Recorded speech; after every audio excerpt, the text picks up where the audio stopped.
सभी जीवों को क्या लगता है, उसका कारण भी है लगने का, ऐसी बात नहीं है।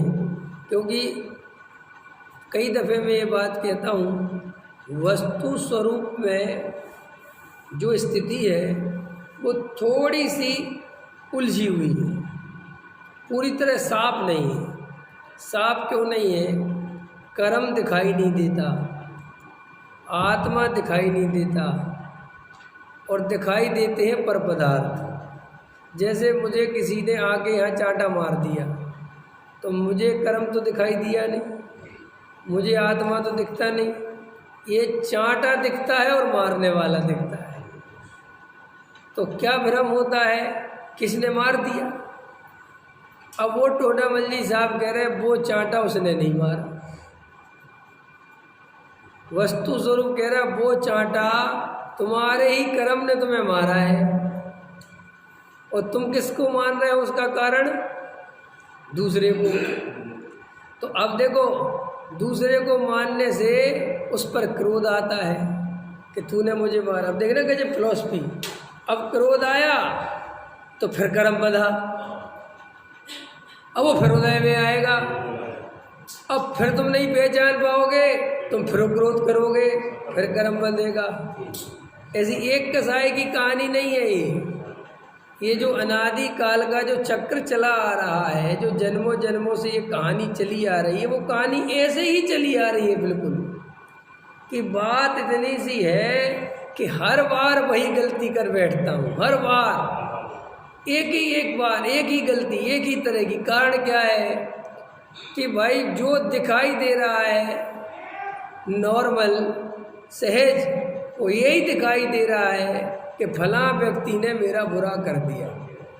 किसी की शादी हुई, किसी को अच्छा पति नहीं मिला, किसी को अच्छी पत्नी नहीं मिली। ऐसा कहने में आता है कि तेरी पत्नी अच्छी नहीं है, कि तेरा पति अच्छा नहीं है, लेकिन वास्तव में ऐसा तो नहीं है। वो तो पर पदार्थ है, वो ना अच्छा है और ना वो बुरा है, लेकिन दिखता तो वही है ना। कि सब रोटी बना के नहीं देती है, सेवा नहीं करती, ध्यान नहीं रखती, पति कमाने नहीं जाता, बढ़िया कमाता नहीं है।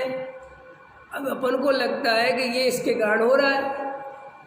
अब वस्तु स्वरूप ये है कि वो कह रहे हैं कि तुम्हारे कारण नहीं हो रहा है, वो तो तुम्हारा ही पूर्व कर्म का उदय है।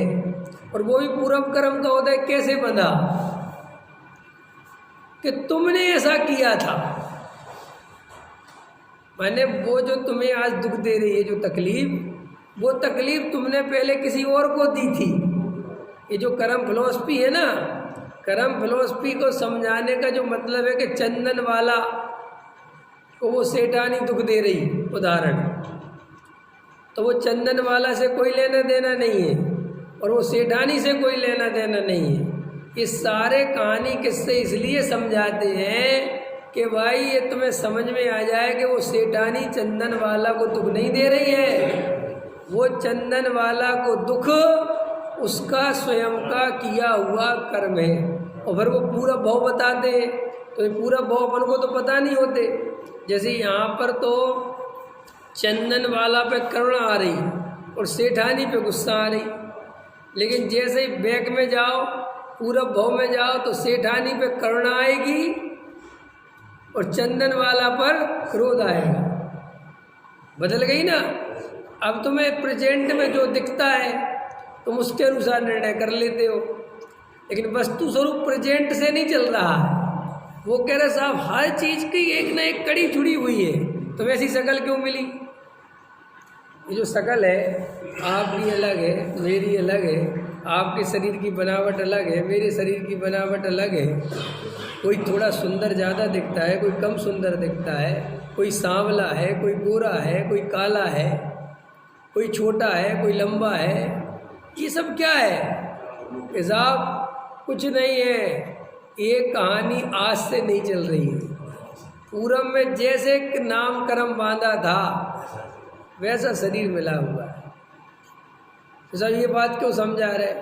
ये बात अगर समझ में आ जाए और श्रद्धान हो जाए तो पर पदार्थों में से इष्टनिष्ठ बुद्धि निकल जाए।